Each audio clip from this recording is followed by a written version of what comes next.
Afternoon, everybody. Thank you very much for joining us today for this panel discussion as part of the Raising Peace Festival. My name's Tim Ford. I'm a Vice President of the United Nations Association of New South Wales. And on this International Day of Peace, we felt it was important that we took the opportunity to explore the theme that the United Nations had supported for this day and suggested for this day, which is recovering better for an equitable and sustainable world. Obviously, a very important consideration during a pandemic, which has created so many additional concerns on an already stressed and not very peaceful planet. So we've gathered today 4 excellent panelists and a wonderful moderator who can provide input to this theme from their very broad experiences. But first, let me acknowledge the traditional owners of the lands upon which we meet. For many of us, that is the Gadigal people of the Eora Nation. For me, it is the Darkinjung people of the New South Wales Central Coast. We note the continuing connection of all Australian Aboriginal and Torres Strait Islander people to the land, sea and community where we live, learn and work. We pay our respects to their elders, past, present and emerging, and we extend that respect to all Aboriginal and Torres Strait Island peoples represented here today. Just to start the discussion, I'm going to read the message that the Secretary General of the United Nations, Antonio Guterres, has sent for today. Fairly brief, but important message for us all to think about. He starts by saying this year's International Day of Peace comes at a crisis point for humanity. COVID-19 has turned our world upside down. Conflicts are spinning out of control. The climate emergency is worsening. Inequality and poverty are deepening, and mistrust and division are driving people apart at a time when solidarity and collaboration are needed more than ever. As a human family, we face a stark choice: peace or perpetual peril. We must choose peace. That is why I call for a 24-hour ceasefire today, and also by working in solidarity for a lasting, sustainable peace every day. We can tackle the issues facing us. We need peace to urgently deliver life-saving vaccines and treatment for COVID-19. We need peace to recover from the pandemic and rebuild shattered systems and shattered lives. We need peace to level the playing field and reduce inequalities. We need peace to renew trust in one another and faith in facts and science. And we need to make peace with nature, to heal our planet, build a green economy, and achieve our net zero targets. Peace is not a naive dream, it's a light in the darkness, guiding us to the only pathway to a better future for humanity. Let's walk the pathway of peace in our lives dependent on it. Because they do. Thank you. That is the message from the Under-Secretary General of the United Nations. It's now my great pleasure to introduce the moderator for today's discussion, Geraldine Doogue, AO. Geraldine is well known to most of us these days as a popular and insightful journalist and broadcaster with the ABC, based upon a very broad experience with Australian and overseas print, television and radio. Nationally recognised with the award as an Officer of the Order of Australia and with other awards for excellence in broadcasting, as well as a United Nations Media Award. Geraldine always tackles her subjects with rigour, optimism, humour and warmth. Geraldine, welcome. Thank you so much for joining us today. Thank you for being with us. I'm very now delighted to hand over to you to introduce the panellists and moderate the proceedings. Thank you. Well, thank you, Tim, very much indeed, and welcome everyone. And in fact, Tim, it's really Tim who was head of the Peacekeepers Memorial Project that I was the civilian patron of. And we erected a memorial to our very venerable peacekeeping behaviour over many years in Canberra. And that was a long project. I thought money would appear like that. We needed 3 million, as I recall. And I'll tell you what, it was very hard to get, and it really alerted me to the fact that for a lot of people, even those in the military, this was what was rather dispiriting, I think, for me, a lot of them who'd worked really magnificently in various commitments, that it was sort of, the notion of peace was obtuse and abstract. And I realised that what I thought was a sort of taken as read invitation to do things, to be really sort of to have a very tangible commitment, was not necessarily easily shared, and it took us quite a lot. It was immensely pride-giving when we finally erected that memorial 8 years later, but 8 years later, I think it was, and Tim was totally magnificent. But it sort of really heightened my sense that this has to be argued and argued and argued again. There's a great, I've got this quote, Thomas Hardy, the writer, "War makes rattling good history, but peace is poor reading," which is mildly depressing. But look, the whole invitation of today, World Peace Day, is to invite our guests to consider how we do recover, how we move out of this stage that we're at, which is really a rather odd stage, and how we I think they were wonderful words actually from the Secretary General, how we do see peace as such an important component and accompaniment to the better world, building back better. I mean, there are all these different slogans, but I happen to believe it's possible. And I'm assuming, but we'll hear from our guests as I introduce them to see how they see it. So they're all going, I'm going to invite them to speak for about 5 minutes. I'll be savage with the clock, savage. And then we'll take further, we'll do a bit of a conversation, and we'll make sure that you're free by about 2:25 so that you can move on with your life.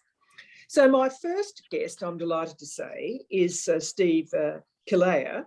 And Steve has he's a tech man. And of course, we all know they're the new geniuses, tech boys. And he's done very well out of that. And he's become really a global philanthropist, Steve. He's reshaped really global philanthropy and the understanding of peace to prioritise it as central to the revival of some of the other things like the economic and political systems that we think are far more robust, I suppose. And so I really like this. And he's very much put his efforts behind the global think tank, the Institute for Economics and Peace. And he believes that there's a whole new, I think I'm right, a whole new way of thinking, which links economics, prosperity, peace, anti-terrorism, thriving. So Steve, over to you. Okay, well, thank you for that, Geraldine. I might start off by just giving a quick overview of the state of peace.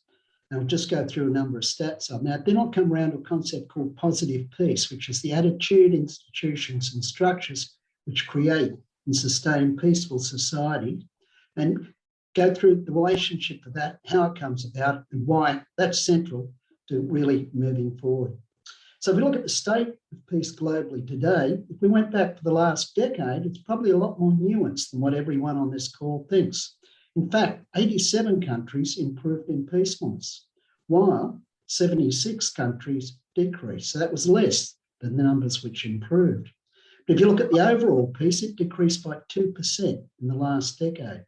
That highlights that the countries, when they deteriorate in peace, they fall at a much faster rate than what they can improve. So peace is a gradual process, whereas violent conflict is fast and swift in most cases.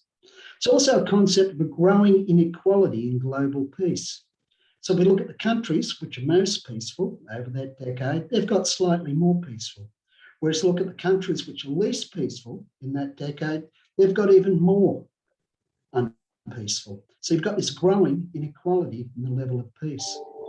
Now, if we looked over most of that decade, or in fact, we'll go back a bit longer, we'll look over most of the last 15 years, levels of militarisation have actually been improving. That's contrary to what most people think.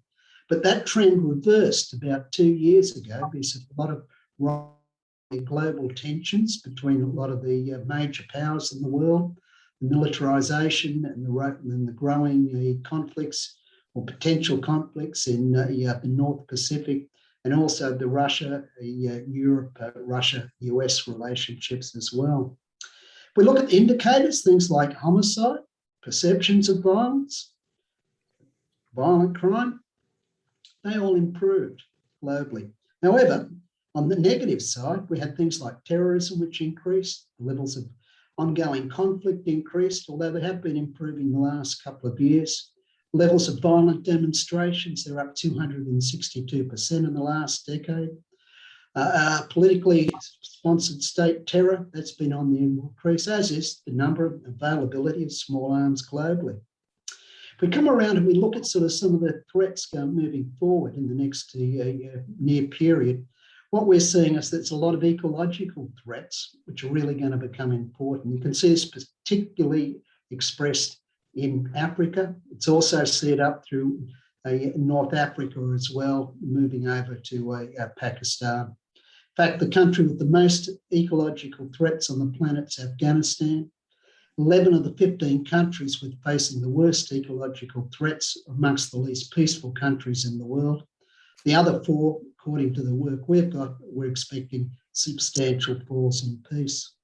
Now, let's come around to a concept called positive peace, attitude, institutions and structures which create and sustain peaceful societies.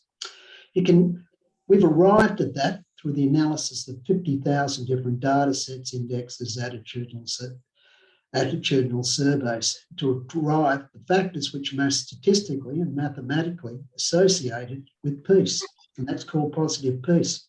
Now, if we look at that globally, that's actually been improving over the last decade. Surprise, surprise. In fact, 75 countries have improved. But you can divide it up into attitudes, institutions, and structures.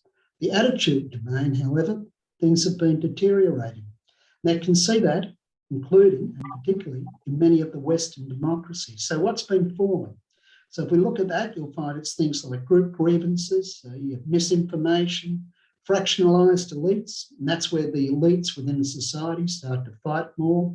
Examples that would be Brexit, or let's say the last election in the US.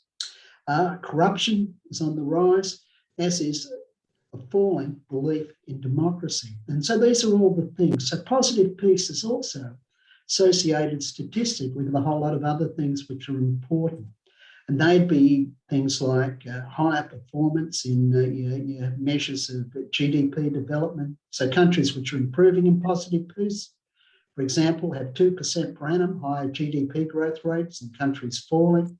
It's associated with better measures of ecological performance, better measures of well-being and happiness, better measures of inclusion, and a whole range of other things. So therefore, positive peace in many ways can describe an optimal environment for human potential to flourish. But all this stuff works as a system. And so really, when you're thinking about it, you've got to build in a whole series of systems dynamics. We think we understand systems, but in reality, when you dig into the detail, we don't. And even when our governments and even when our institutions say they're working on the systems, in fact, generally they're not. So now, just about out of time, we could go forever on this. Yes. Where is Australia at? Okay, so I think most people would like to know that, seeing we're sitting here. So if we look on positive peace, Australia is 17th in the world. If we look on the Global Peace Index, it's 16th in the world. So Australia is a very highly peaceful country. But if we looked at the measures of positive peace, and we looked into Asia, it's the only country which has deteriorated in positive peace. So this positive peace you can divide up into 8 different domains. So 4 of them, Australia's 4 of them. So none of them will surprise you. Equitable distribution of resources, free flow of information, which can be epitomised by free peace, but it's a lot more than that. Perceptions of corruption, I will stress perceptions of corruption, and well-functioning government. That's a lot of those measures come back to people like the World Economic Forum or the World Bank and their measures. Now, what I'd say, just about a minute, no more, Steve. You don't. Yeah, no, I'm just about probably finished in 30 seconds. Actually, how about that? Good. So, just finally, if we look at the challenges facing humanity today, they're global in nature. They're climate change, ever-decreasing biodiversity, full use of the fresh water on the planet and underpinning that overpopulation. And unless we have a world which is basically peaceful, we never get the levels of trust, cooperation and inclusiveness necessary to solve these problems. Therefore, peace is a prerequisite for the survival of society as we know it in the 21st century. That's probably different than any other epoch in human history. Back to you, Geraldine. Thanks, Steve. They're terrific. Gosh, they're very, very interesting statistics indeed, must admit. They're very, very helpful, particularly that observation about systems. I find that very interesting, that idea that we think we understand systems, but we don't. Okay, now Louise Tarrant is going to address us now. Louise is a lifelong unionist. For many years, she worked as a representative of United Workers Union and had access as a result to a lot of people at very low paid service jobs. More recently, she's been active in the environment movement. She's a board member of Greenpeace Australia Pacific and the Climate Action Network. She's also chair of the Secretariat of Australian reMADE, which is very interesting. It's an independent alliance of organisations and individuals committed to reconceiving and remaking a future centred on people and planet. So nicely aspirational. Go ahead, Louise. Thanks, Geraldine. It's not enough that the sea levels are rising. Warm waters too mean the icebergs shear. As they hurtle down Greenland's fjords, massive vibrations unleash a quaking earth. They call it a dynamic process of mutual amplification, connected but separate, unforeseen but predictable. In a world of becoming, the devil resides in the vibrations. So with a bit of poetic license on my part, author William E. Connolly writes of the fragility of the late modern order. And just as Connolly warns of synchronous failures in Arctic waters, the same could be said as temperatures soar, shorelines shift and deserts move. As crops fail, diseases thrive and incomes falter, as fears are fanned, tensions rise and people flee, hearts harden, polities polarise and lines are drawn. Here too we see a dynamic process of mutual amplification, connected but separate, unforeseen but predictable.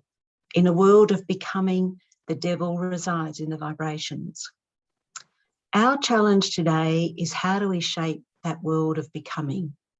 How, as the Secretary-General asks us, do we create peace in perilous times? It's an immodest task to answer in just a few minutes, but here's a few suggestions. We need to start with belief that we can create a new tomorrow. After decades of market solutions and hollowed out politics, we have to move beyond the notion there is no alternative. We need to understand that change is not an option. The only question is who will shape that change. As Connolly's refrain reminds us, if we don't act, the devils will. We need to understand that inequality, climate change, pandemics and conflict intersect and exacerbate each other. It's like battling a multi-headed hydra, and we need to find its source. And we need more than opposition. No is simply not enough. We need an animating story of our own, values aligned, broad in its embrace, and compelling in its promissory offering. And it's not as hard as it sounds. From the many conversations that went into developing the Australia reMADE vision and our current public good project, we see recurring themes. We are social beings of equal worth, who thrive in community, who long for connection and belonging, who want love and care centred for each other and our planet. These values are further expressed in the vision's 9 pillars. When asked, if you were to wake up in the place of your dreams, what would it look like?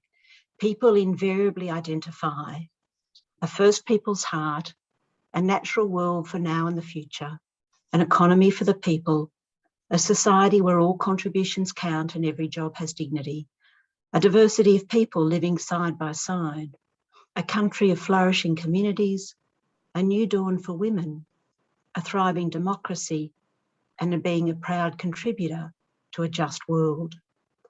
It's a beautiful vision and it's eminently doable, but it requires more than a few policy tweaks. It requires a shift in power. When we plan for redistributive justice, money needs to move. When we talk about contributive justice, power needs to make way. And when we talk about restorative justice, then history needs to pay. It needs to recognise and bolster new power, including greater stakeholder accountability for corporations, stronger countervailing forces for civic and worker organising, and new pathways for citizen engagement. These later enablers are key to building the new public force to advocate and shape that new tomorrow. We the people need to act. We need to build that new narrative, a narrative that sits comfortably with the value shift of the pandemic to a world of care, connection and social solidarity. We need to reframe the problems from being unprecedented and exceptional to being predictable, systemic and connected. We need to argue against inevitability and promote agency. We need to preach against division and despair in favour of connection and action. We need to focus on the emergent, not just the emergency. A just world, a sustainable world, a peaceful world, as William Connolly reminds us, it is ours to shape in a world of becoming. Well, thank you, Louise.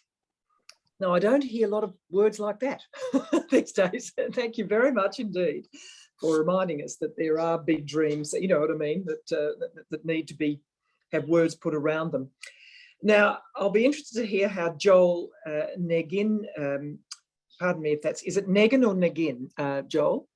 It's Negin. Negin. Oh, Joel is head of the School of Public Health at the University of Sydney since November 2015. Now, he's very interesting because he's a graduate from Harvard and Columbia universities, and then he really went into the field, working for quite a few years in sub-Saharan Africa, and before moving to Australia. And he worked in a range of countries, South Africa, Zimbabwe, Botswana, Kenya, and did all that wonderful cross-fertilisation with governments, with not-for-profits, with academic institutions. So he sort of embodies this question of collaboration and moving across different sectors. And he still maintains very strong connections with people in Uganda and Vietnam and Indonesia and Fiji. Yes, how do you think we should be thinking, Joel? Thank you. Thank you, Geraldine, and thank you to the UN Association of Australia. Before I begin, I just want to acknowledge that I'm on Gadigal land and pay my respects to their custodianship of land and acknowledge how much we still have to learn about custodianship of land, following on from some of the points that Louise and Steve both made. So Geraldine, you've asked us to look at what recovering better for an equitable and sustainable world means, and it's pretty daunting. And really the question comes down to what kind of world do we want to live in? What does peace mean for us and how do we conceive of it? And I think in the same way that the World Health Organization defines health as not merely the absence of disease, we define peace as not solely the absence of war. It means something more. Peace is the bedrock of how our global community functions and how we work together and how we collaborate across regions, across countries, across peoples.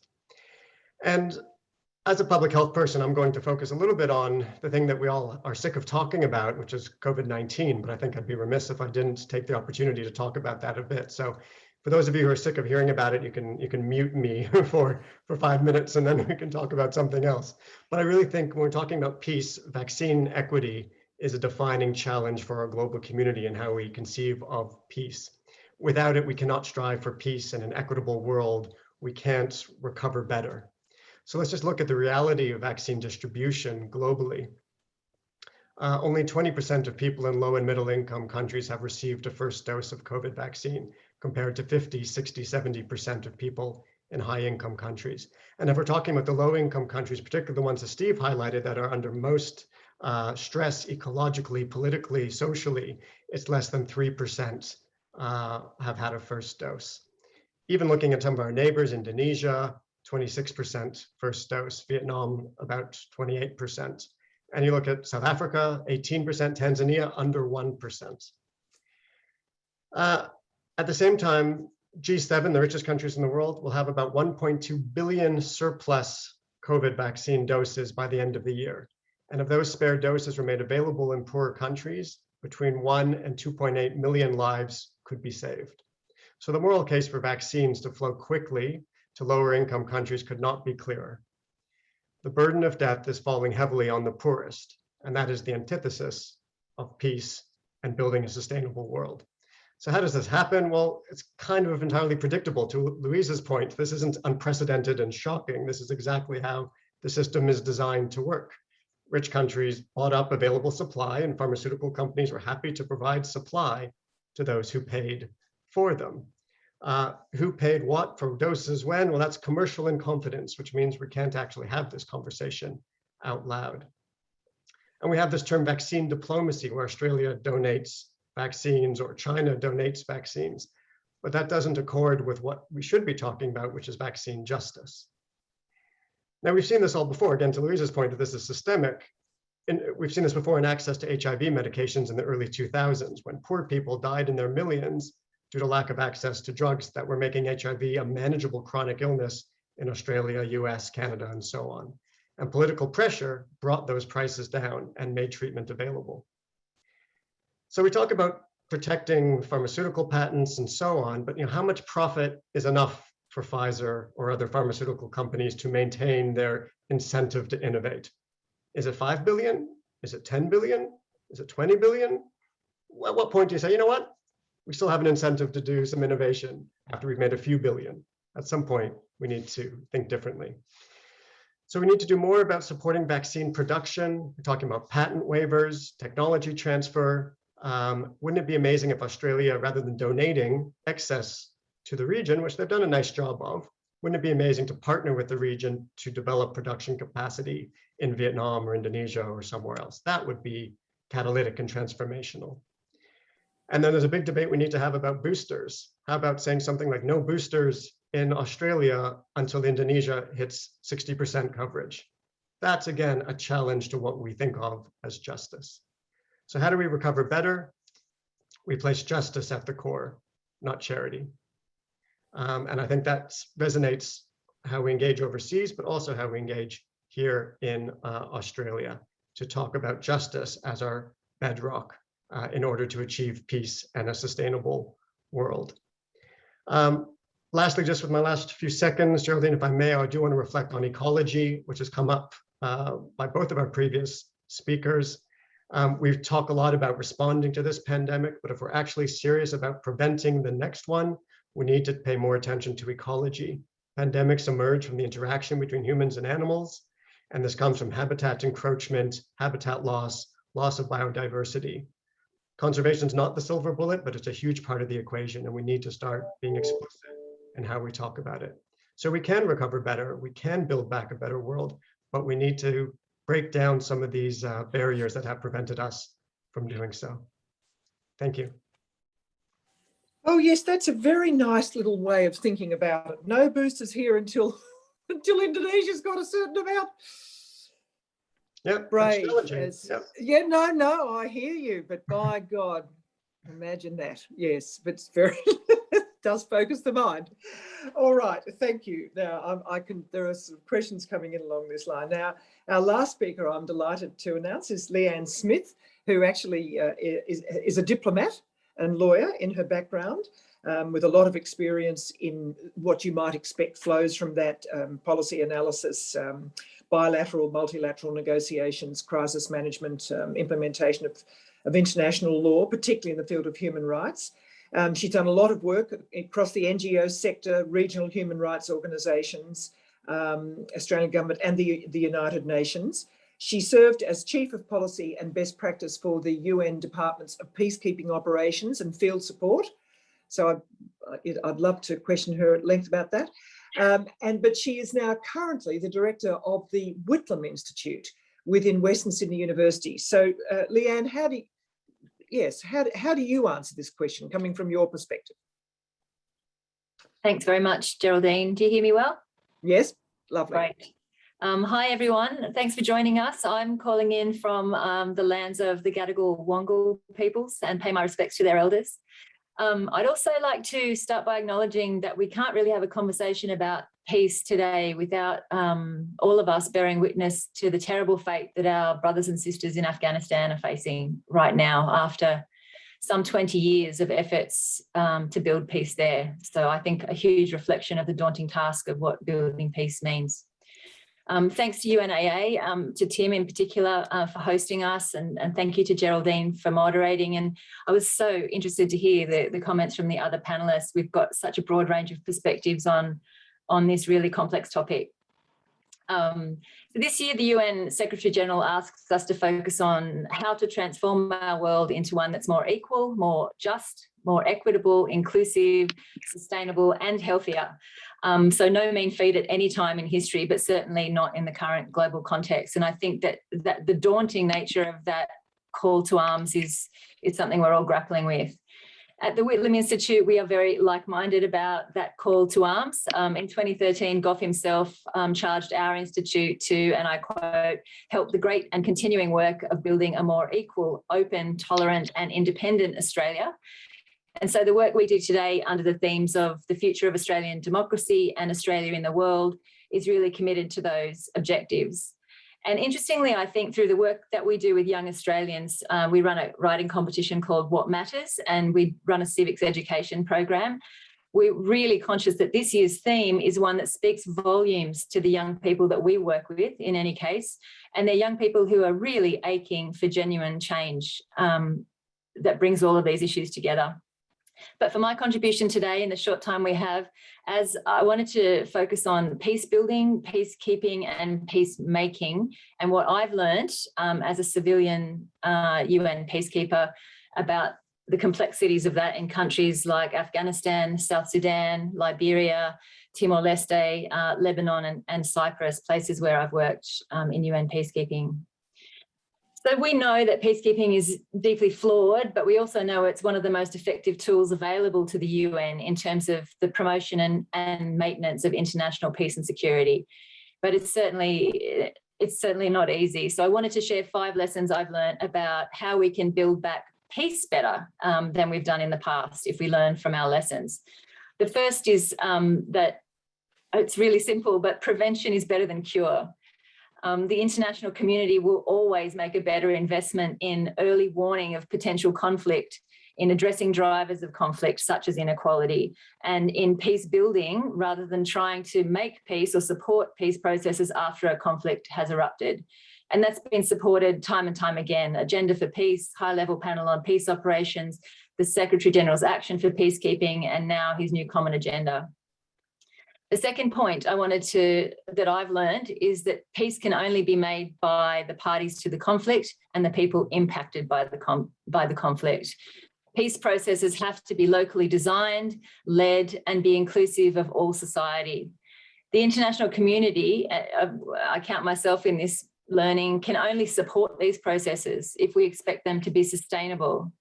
I wanted to share an anecdote from my time in Afghanistan when I was working on the 2005 first parliamentary elections in Afghanistan. And I remember the head of the UN election support mission there at the end of election day saying, we've now installed democracy in Afghanistan. And I think the arrogance of that comment at the time struck me. And if we look at it in the context of where Afghanistan is today, it's really clear we can't impose or install peace, democracy, or respect for human rights. The third lesson is that building peace is intergenerational. We should never underestimate the personal trauma, the breakdown of society, and institutional damage caused by conflicts. Building peace takes time, and it takes a commitment to see it through. Often countries, including our own, who support peace processes, think in terms of national budget cycles and elections or UN Security Council resolutions. 5 years won't produce sustainable peace, and we need to be realistic about what is involved and how long it will take. We also have to be careful that building peace can't be a cover for other objectives. And I'm thinking again of Afghanistan and the objectives around the global war on terror versus the objectives of nation building in a country like that. The fourth lesson for me is that seeking peace without addressing injustice is purely and simply a mirage. This is the old peace versus justice argument that I've had many times.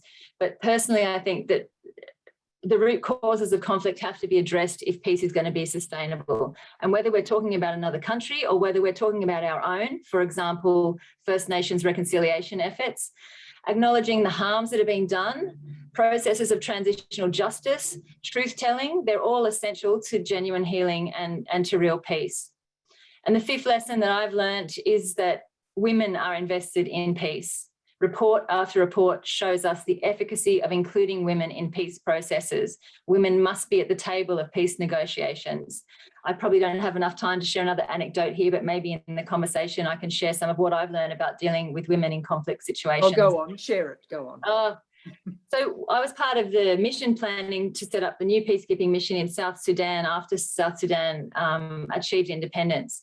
And all this planning is going on with all these internationals and the elites of government. And I was working with the gender officer in the peacekeeping mission.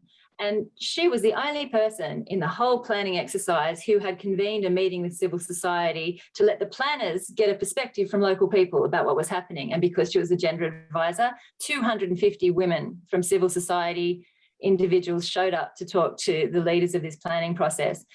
And they gave the mission planners, who were all focused on early warning systems in military structures and how we would know that a conflict was brewing here or there. They said, you want to know about conflict and when it's brewing? Talk to us. We're sitting in the villages preparing meals to prepare our men to go out to war. We're fearful for our children's futures. We have a vested interest in this not happening. Make us your early warning system. And it was a revelation for the people doing the planning exercise, and I hope had some impact. Geraldine, if there's time when we get to the conversation, I would really love it if we can talk about the importance of the Sustainable Development Goals agenda and why nobody in this country knows what it is, or why we have a responsibility to implement it ourselves, not just point at poor countries and say, you should implement it over there. I just wanted to flag that in the last couple of weeks, the Secretary General has released what he's called the Common Agenda, which is his response or his report to the 12 commitments that the UN made on its 75th anniversary last year. So this is kind of the new roadmap for how to push forward the SDG agenda in a faster way, because obviously the SDGs are about connecting the economic, the social and the environmental in terms of where we go next. So thank you. Look, thank you very much. I mean, they are, in fact, I was going to suggest The Economist wrote a very good piece, you know, Leanne, just this week or last week, I think it was, about the importance of women at the table. It was, you know, better than, wasn't just the usual stuff, if I can put it like that. It was very well investigated, and in particular, trying to break past the, what do they call it? You know, male bonding tribes, who actually are invariably, it's an easy thing to imagine. I want to come to Steve in a moment, that's whom you've got to actually calm down, because they're the ones who can, you know, the turbulence flows from them, but it's short-term thinking. It is short-term and very, you know, you might have those groups from the, as she called it, sort of male tribes there together, and you might be able to get a temporary stasis in their conflicts, but you're not getting deeper than that. It was a very, very good piece, actually. Look, thank you all. I think that's a terrific overview. It is broad, though, what you're all describing, you see, and I'm wondering, you know, particularly where I'm just really struck as a person in the media how, as the pandemic has gone on, I feel from about July of this year, this is just I did start to feel I was really pushing back, even, you know, me, who's got to do a program every week, on this sense of unsolvable problems. You know, yet another one. Oh no, please give me a break. I mean, Steve, do you find that this is, do you think this is an issue, trying to focus down for people on what is solvable or not? think you're on mute, Steve. I think you're on mute. I think you're muted. Yes, how about that? That's Right. yeah, look, I think with all respect to the media, I think one of the problems is we get hit with just all the negatives and we rarely get the positives. Like 80 more countries improved in Yeah, yeah. in the last decade. One of the problems is when you've got the conflict, it's an event you can actually look at, whereas peace, it's not an event, it's a non-event. So how do we actually get to really talk about peace in an age when everyone's clamouring for something which is shrill and shocking? So what one can do, but then is look at, it varies and depending on what level of peace you're looking at. You're trying to do it at the international level. You're trying to work on relationships between Pakistan and India, for example. You're looking at the post-US involvement in Afghanistan and the emergent Taliban, or you're looking at tribes in Africa and you've got resource degradation, countries where the population is going to increase by over 100% in the next 30 years. So look, you really got to look where it's at. But I think one of the things one needs to do is look, let's come back and find what are the problems you can tackle. So we look at the history of the world. It's never been peaceful. It's never been unpeaceful.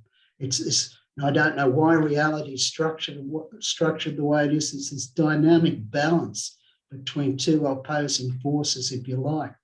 Sometimes one getting advantage, sometimes the other. So where are the situations where you can actually impact and make a difference and then put your focus in? So one of the things I've got is a family foundation, which works in the developing world. We've done over 220 projects now. We work with the poorest of the poor, mainly in Africa, Northeast Asia. And a lot of that's in war zones, near post-war zones and such. And so you can focus in on communities and make a difference there. If we want something really practical at a higher level, we start to look at the institutions of the world. They're all siloed, okay? And that comes out of a non-understanding of system dynamics. If we could take and restructure a lot of the global institutions so they're now focused on specific area. It's not necessarily a country. It can be an overlap of countries and may even just be parts of two countries. And then you start to bring together things like the health, the education, the refugee policy, the military response, the agricultural response, the agricultural and the environmental improvement programs, along with the business empowerment, and start to now look at how can you take these areas and work systemically. Also, it's been said a couple of times, but it just doesn't happen, particularly out of the big institutions. Like, what do the local communities want? Because my own experience from being on the ground in a lot of them, they do know what they want and they know what's best. And quite often we come in with our own set of values around what we think they should be doing. And like, we really need to be able to step back. It's actually interesting that you talk about institutions, because one of the things that I've gradually become, as this pandemic has gone on, I've realised people are talking about much more in terms of the maintenance of good political systems, is the institutions are critical. So people tend to talk about, the great man or the great woman, but it's actually institutions that are the real nuts and bolts of it.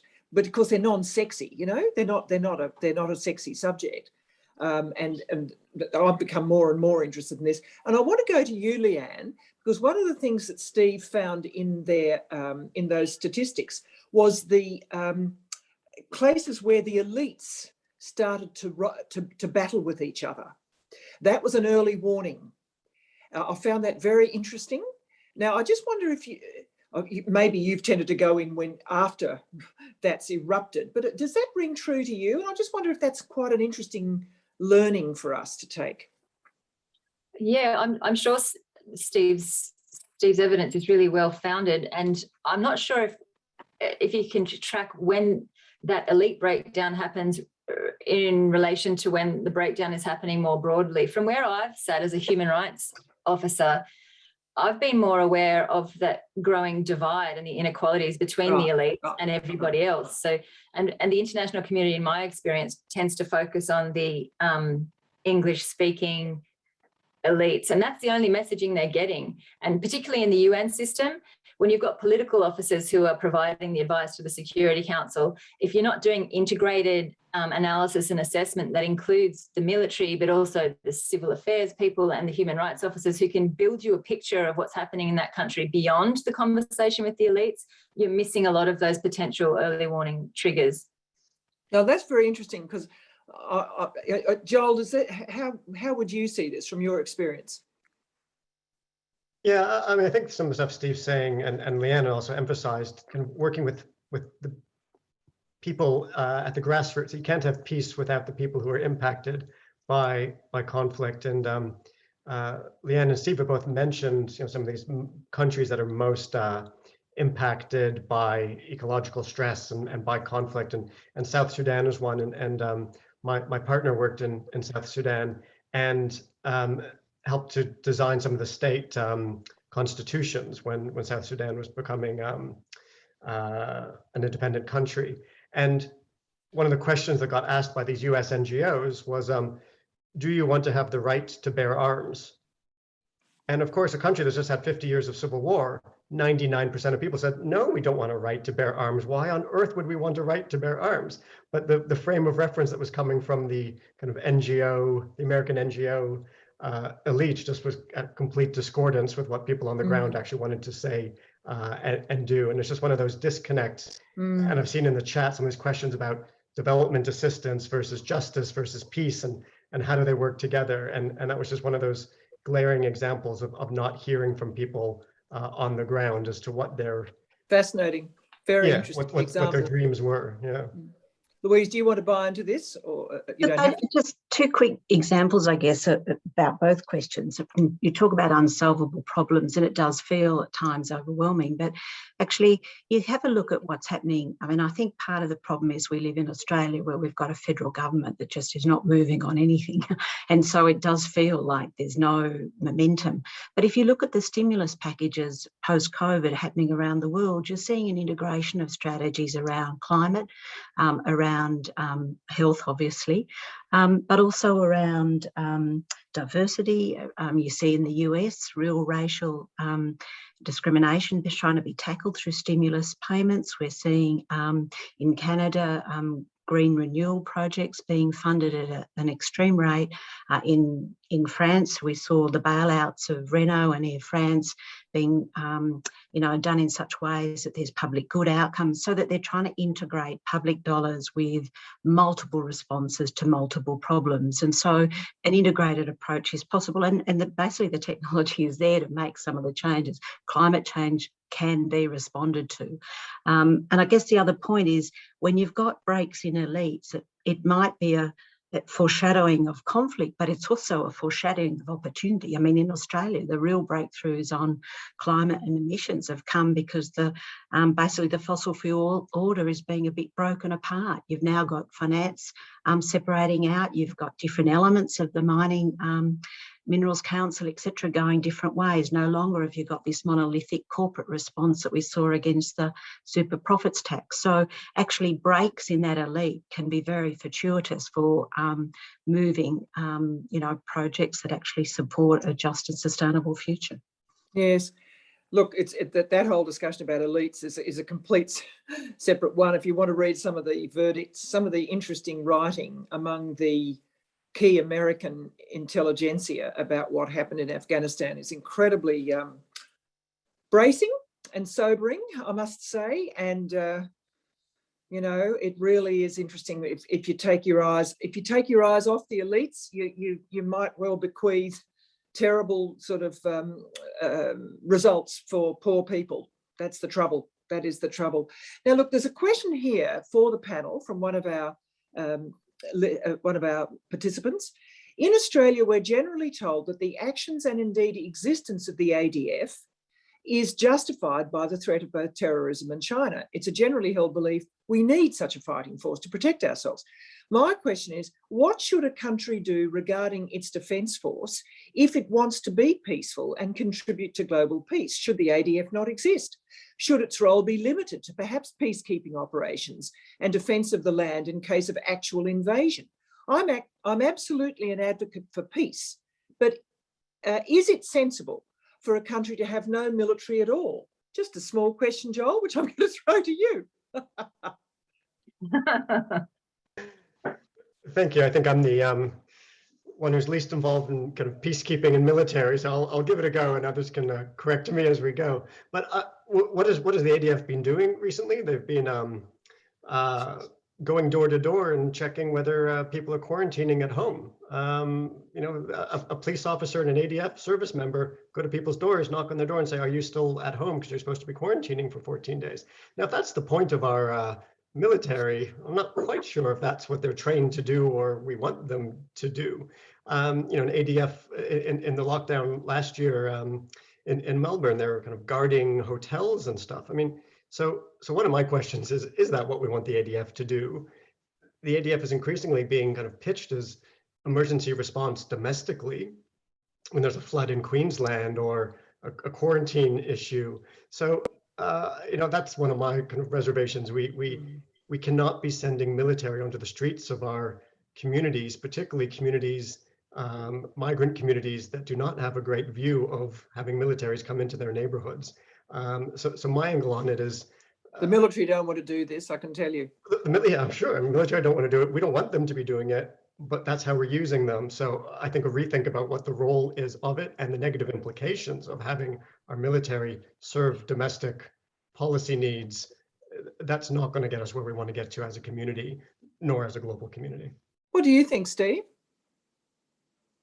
Well, first thing is, for the first thing, let's look at the Global Peace Index. The more military you got, the more negative it is. But sort of if you look at the military, why do you have it? You have it for one of two basic reasons. One is you fear your neighbours, okay, and you've got a legitimate reason to create defences to defend yourself. The other one is you want to exert geopolitical influence to improve your position globally, and that might mean creating war.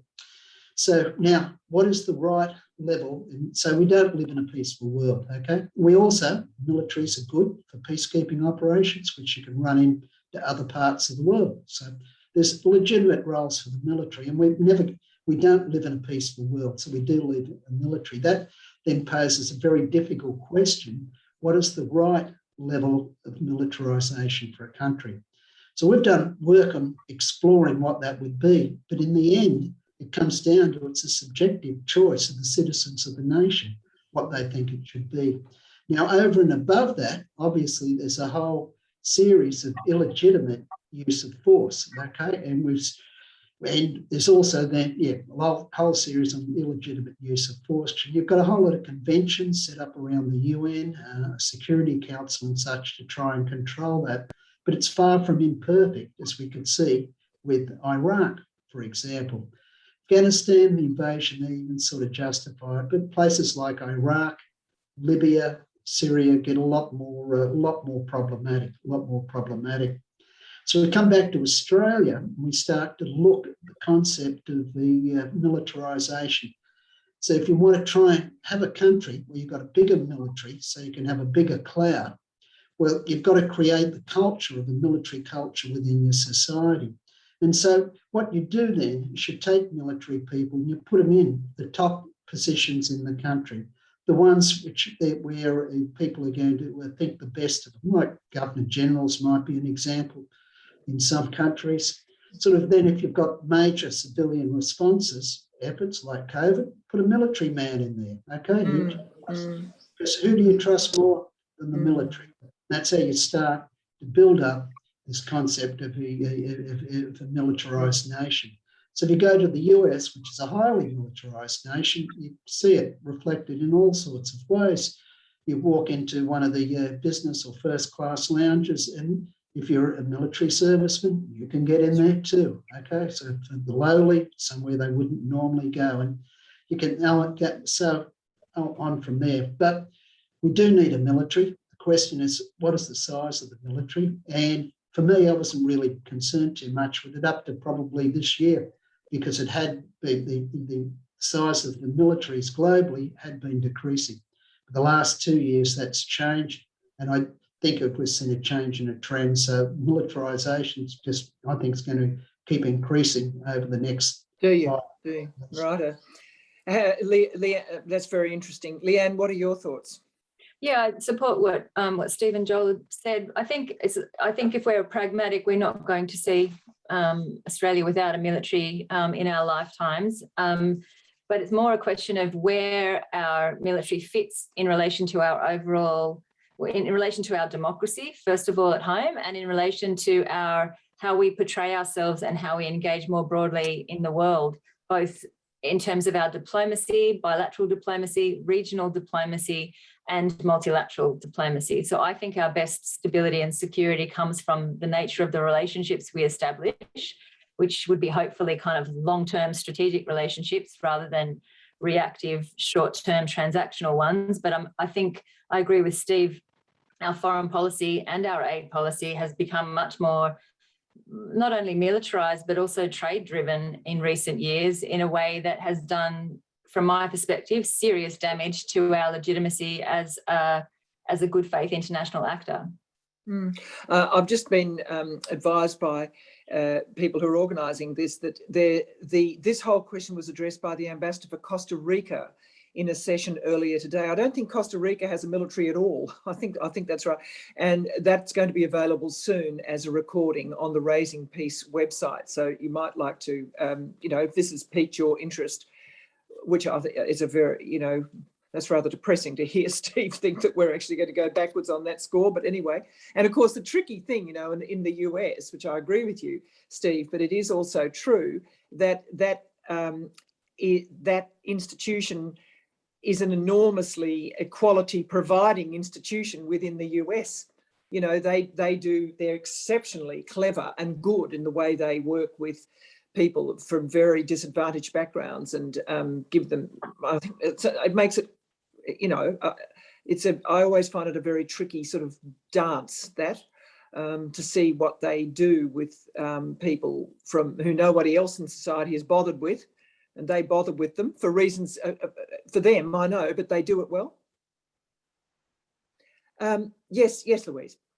I just picking up on that, and I think Leanne's point, I think a lot's been said, but the intersection of the military and democracy is really critical. If you look at the US, and just that final point, Geraldine, what's interesting is that recruitment for the US Army has really changed demographically over recent years, and it's now nearly 40% of the armed forces are drawn from 6 of the southern very strong Trump states.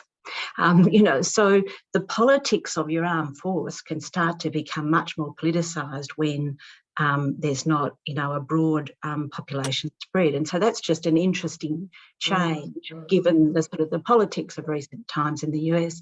And in the Australian context, you've got to say how much is the submarine deal and other sorts of aspects of our ADF controlled by the military arms providers. And there's some of the comments in the chat, so how much do we control decisions about size and focus and appropriateness, and how much is sort of backroom lobbying and influence and money passing that, something like, I think, the US budget on these things is just astronomical. We don't want to be dragged into that sort of corporate web. So I think there's a lot of different elements to this question. Yeah, no, I quite agree with you. I'm always doing this recommending, but there's a very good piece in the New Statesman by Adam Tooze, who's actually a big English economics writer, that is, that'll blow your mind in terms of how the US is absolutely planning to rule the world with its military expenditure, and just the amazing politics and internal factions within the US military. Wow, it's extraordinary. So I commend that. Look, if I could ask you all, I'm just looking at the time, what sort of, maybe you feel you've answered this, but what niche part of this whole broad discussion do you think is most overlooked? I know you've already done your piece, but you can see how it is very broad. What do you think people could really sort of narrow down and focus on by way of encouraging people to be more engaged and to believe that it is worth it in this whole discussion? To you first, Leanne. Oh, this is the big question. Before we went live, we were all saying, who's going to have the answer to this? I think, as you said, Geraldine, in the context of how long we've been in this situation with COVID, it's really hard. Every time you look up and you look at geopolitics or the environment or the pandemic, it's so overwhelming. And the fact that they're all happening together, it's like a perfect storm for people. But I can't help thinking that what we want out in the world should be the same thing that we want for ourselves and our families and our communities. And if we can start small, then that's the best we can do, starting with things we can control. So for me at the moment, that's, working inside my local community, doing simple things like building a street library so that you can bring people together in your neighborhood. It sounds really trite, but what can we do? Listening to young people, I think, the SG's new agenda, the common agenda, has a huge section on creating a forum where we can listen to the people who are going to be, quite frankly, screwed over by where we are now, letting them have a greater policy voice, even if they're young, if they're not at voting age in our own countries. So engaging with young people about what matters to them. They have so much energy and passion for transformative change. And for me, what Louise said earlier in her piece is really the key. And I don't know how we switch that key on, but how do you get people with power to give it away? How do you change the status quo? Where do you have the kind of bold leadership where leaders are prepared to say, this is not good for all of us, I'm going to step back and let somebody else, an affected person, a young person, a woman, how do we change the status quo? It's going to take some really courageous, brave leadership to be able to change the status quo. Otherwise, it's going to take revolution. Oh, God. Okay. Now, Fergus, I'm sorry, Joel. Fergus is the organiser. Joel, I mean, you did give us a specific, which is very challenging, the notion of justice on vaccine. I mean, you're quite right, of course. It's been troubling me a lot. But gee whiz, to mount that argument in Australia, someone would have to put all their political capital on the line. And it can be done. It can most definitely be done. But that's all they'd have to do, isn't it? To give away everything else they're doing, they have to focus on that and possibly get to 51% sort of thing, possibly not. So is that the sort of, you'd stick with that, would you? Yeah, this is a really challenging one. And this is something that is, I think, more present in Australia than it is in some of the other countries around the world that I've lived in. There's a very insular perspective on the world. And COVID has certainly made that even deeper. I mean, we are all very— I think it's the island, think that we're an island. Yeah, we're an island, and now we're even states, and now we're even LGAs, and we're as small as you can get, really trying to just protect those around us. And I get that. I mean, it makes a huge amount of sense, almost kind of biologically, for humans to do that. But we have become a very insular nation. And there's this great cartoon that I use in my teaching. It's of someone standing at a UN podium, and it says, "Who wants change?" And there's an audience, and everybody puts up their hand, "I want change." And then he says, "Who wants to change?" And the audience puts their head down and looks at their feet, and no one has their hand up. And it is that reality that we're facing, is everybody wants change, but no one wants to change. And we need to find a trigger or something, as you were saying, something to a hook for us to be brave enough to change something about how we operate. And I'm not sure what that thing is that will actually galvanize us into action, or to find that leader who's willing to find a voice. And maybe it is submarines. I mean, my argument is, if we want to have peace in the region, then aligning with the UK and America on submarines versus actually engaging with Indonesia as a partner, I just think it's just a different equation. We can find a way in that. Or this idea of boosters, not having boosters until Indonesia is safer. And that is selfish in the sense that will make the chance of a new variant emerging less. There is quite argument. We're not safe until we're all safe. It's quite it's a very good line, that, isn't it? Yeah, and so whether we'll actually manage that, but it will take a change in mindset. I think Leanne's point around, we actually have to build up from a community orientation on this. It's not going to come from our leaders, who are leaders because they've accepted the status quo and that's what allowed them to become leaders. We need to find a new generation with a new voice on some of these matters, those who actually will accept changing rather than just calling for abstract change. Now, Steve, no doubt you've done a bit of changing because of your work. Well, my life has just been one big change room, I think. Take off one set of clothes, put on another, and off we go. So, look, I'll hit 4 points, okay? One which no one's touched on, other than maybe briefly, is the concept of personal peace. Leo Tolstoy, was one of the great thinkers on peace. By the back end of his life, he'd realised that the only way to work on peace was for people to work on themselves. Mahatma Gandhi was basically the same. And so we're talking about big people there with the big change, but each one of us can work on our own personal peace. And that's simply as you go into a restaurant, you go into a coffee shop to get your coffee in the morning, smile at the person, say something nice to them. The next time someone riles you, you're seeing something you don't like, just sit on your emotion for a few minutes and come back with a much better and more even response. And there are lots of simple things we can do to work on personal peace, okay? And that's without getting involved in deep transformational processes, or taking up meditation or going and seeing the psychologist. All sorts of simple things we can do. And like that has a flow-on effects. One of the areas which I think is overlooked is the ecology, just particularly when you get into Africa. So all of it's getting lost in climate change. We think if we fix climate change, we're going to fix the ecology, but that's not right. The climate change is just going to be an amplifier or multiplier effect on a lot of problems which are really existing and becoming paramount. So we went to, let's say, the Sahel. You've got these huge growths in population. You've got rising Islamist groups, and that's just another area where you're just likely to see massive displacement. Pakistan, that falls.